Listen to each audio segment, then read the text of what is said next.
Mas lalo daw hihina ang mga factory sa buong mundo kapagka nagpatuloy yung oil crisis na nararanasan natin ngayon, okey? So una na nagdeklara yung Pilipinas 'di ba na energy crisis kasi 98% ng ating oil ay nanggagaling sa ibang bansa. So ngayon, since wala tayong sariling oil, tayong apektado. So hindi exempted ang Korea dun.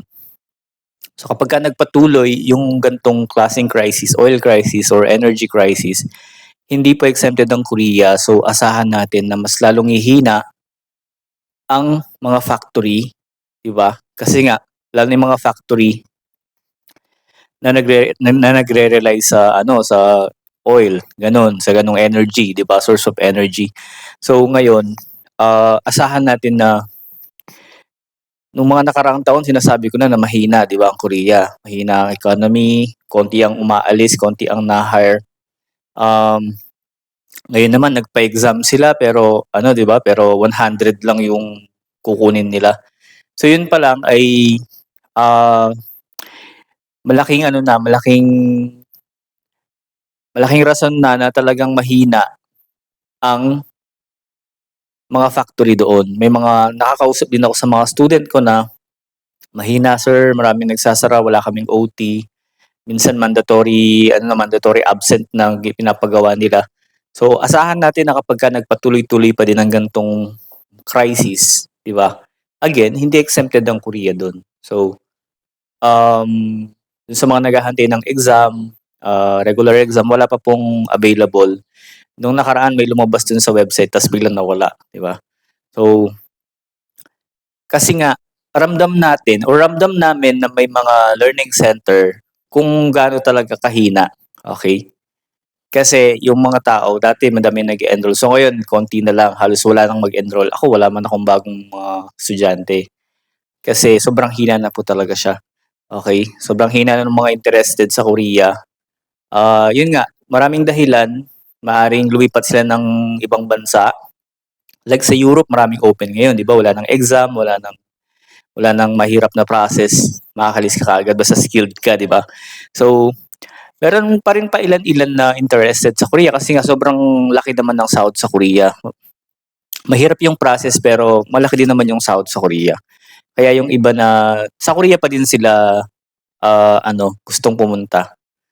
Okey, so balik tayo sa topic natin. So ayun, kung magpapatuloy 'tong energy crisis or oil crisis natin, mas lalong hihina yung mga factory sa buong mundo, hindi lang sa Korea, 'di ba?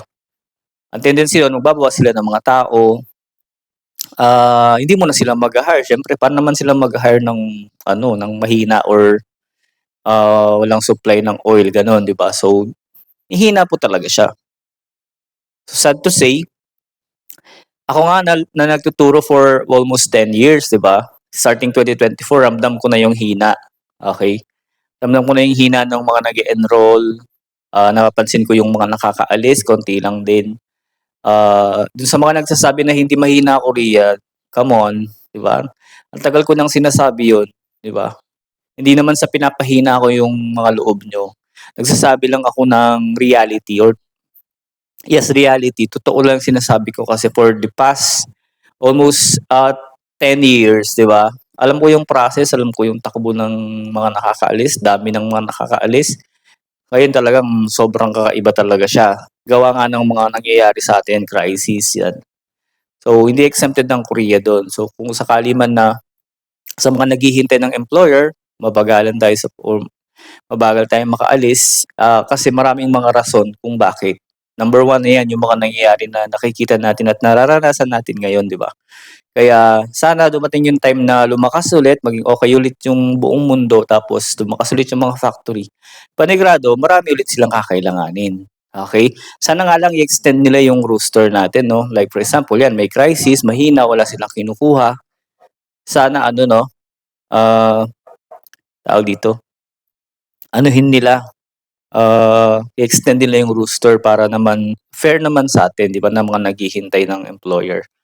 So ayun, hindi ko po pinapahina yung loob niyo, inihahanda ko lang kayo, sinasabi ko lang yung mga nangyayari na nakikita ko at nakikita niyo rin naman, 'di ba?